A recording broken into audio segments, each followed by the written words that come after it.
नमस्कार मंडळी.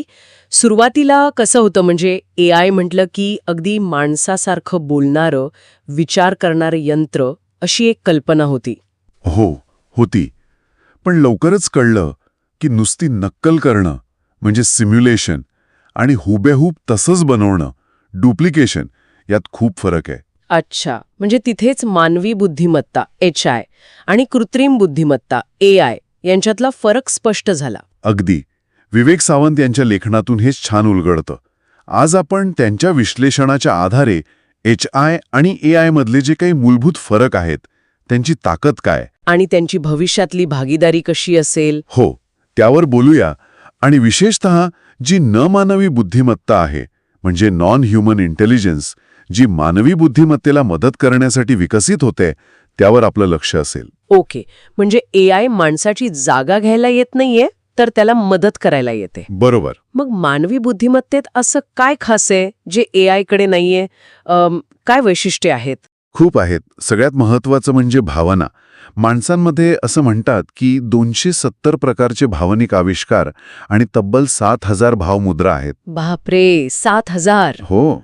आणि सहानुभूती, एम्पथी ही त्यातलीच एक महत्त्वाची भावना. मग हॉवर्ड गार्डनर म्हणतात त्याप्रमाणे 8 प्रकारच्या बुद्धिमत्ता आहेत माणसाकडे. भाषिक, तार्किक गणिती, सांगीतिक वगैरे वगैरे. हां. AI सध्या यातल्या पहिल्या 2 मध्येच म्हणजे भाषिक आणि तार्किक गणितीमध्येच थोडंफार काम करू शकते. पण त्या पलीकडे? त्या पलीकडे माणसाकडे आहे अंतप्रेरणा, इंट्युशन, कमी माहितीतून म्हणजे स्मॉल डेटामधून निष्कर्ष काढण्याची क्षमता. अच्छा, म्हणजे फक्त डेटा नाही तर अनुभवातून आलेलं ज्ञान, ज्याला आपण अव्यक्त ज्ञान म्हणतो, इम्प्लिसिट नॉलेज, आणि कॉमन सेन्स सुद्धा. हे AI साठी अजूनही अवघड आहे, नाही का? अगदी. आणि सगळ्यात मोठी गोष्ट नवनिर्मिती क्षमता, क्रिएटिव्हिटी. हां, म्हणजे ChatGPT सारखे AI काहीतरी नवीन निर्माण करू शकतात, जनरेट करतात. हो, ते जनरेट करतात. पण माणूस नवनिर्माण करतो, क्रिएट करतो, म्हणजे अगदी वेगळं, कल्पक, ज्याला आपण आउट ऑफ द बॉक्स म्हणतो. बरोबर. आणि यातच मग जाणीव, कॉन्शियसनेस आणि विवेक येतो, जो पूर्णपणे व्यक्तिनिष्ठ असतो, सब्जेक्टिव्ह. म्हणजे AIला तुम्ही प्रोग्राम करू शकत नाही किंवा त्याचं भाकीत वर्तवू शकत नाही. परफेक्ट. AI किंवा नवमानवी बुद्धिमत्ता याच्या अगदी उलट काम करते. तिची खरी ताकद आहे अफाट वेग आणि प्रचंड डेटा म्हणजे बिग डेटा हाताळण्याची क्षमता. अच्छा. ती काय करते तर पॅटर्न्स ओळखते, सहसंबंध शोधते, कोरिलेशन्स. उदाहरणार्थ डोळ्यांच्या रक्तवाहिन्या स्कॅन करून हृदयविकाराचा धोका ओळखणं. अरे वा. पण इथे एक गोष्ट महत्वाची आहे. AI सहसंबंध दाखवतं, कोरिलेशन, पण त्यामागचं कारण काय, कॉझेशन, हे अजून त्याला कळत नाही. ते वस्तुनिष्ठ आहे, ऑब्जेक्टिव्ह. आणि ते सतत शिकत राहतं. मशीन लर्निंगमुळे स्वतःला सुधारतं, म्हणजे गुगल सर्च किंवा ChatGPT सारखं. अगदी.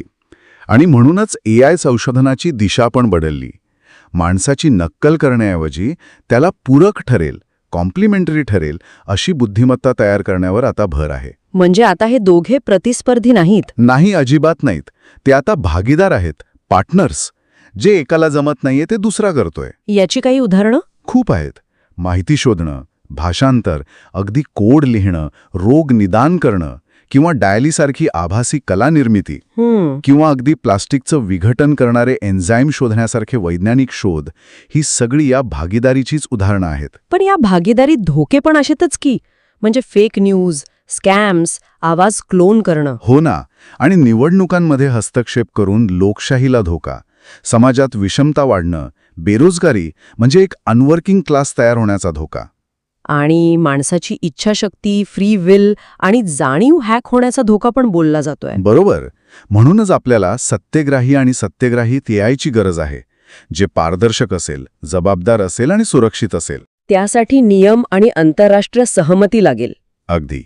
AIच्या वापरामागे मानवी मूल्य आणि नैतिकता हवीच. तर मग भविष्यात ज्या मोठ्या जागतिक समस्या आहेत, हवामान बदल, रोगराई, त्या सोडवण्यासाठी ही AI आणि AIची भागीदारी खूप महत्वाची ठरेल. निश्चितच. पण त्यासाठी मग माणसांनी काय करायला हवं? माणसांनी आता यंत्रासारखी साचेबद्ध कामं सोडून द्यायला हवीत आणि आपल्या ज्या खास मानवी क्षमता आहेत, नवनिर्मिती, भावना, चिकित्सक विचार, शहाणपण, विवेक, यांवर लक्ष केंद्रित करायला हवं. आणि शिक्षण? शिक्षणातही बदल हवा. नुसती घोकापट्टी नको, या मानवी क्षमता कशा वाढतील यावर भर हवा. सावंत त्याला इमॅजिनेरिंग म्हणतात. इमॅजिनेशन आणि इंजिनिअरिंगचं मिश्रण, तसा दृष्टिकोन हवा. खरंय. आणि जाता जाता एक विचार आला मनात. तो आयफेल टॉवरचा किस्सा आठवतोय? कोणता? तो लेखक गायदी मोपान्सा, त्याला तो आयफेल टॉवर अजिबात आवडायचा नाही, पण तो नेहमी टॉवरवरच्या रेस्टॉरंटमध्येच जाऊन बसायचा. अच्छा, ओहो. त्याला विचारलं का, तर तो म्हणाला, कारण ही एकमेव जागा आहे पॅरिसमध्ये जिथून मला तो टॉवर दिसत नाही. हां, बरोबर. छान आठवण.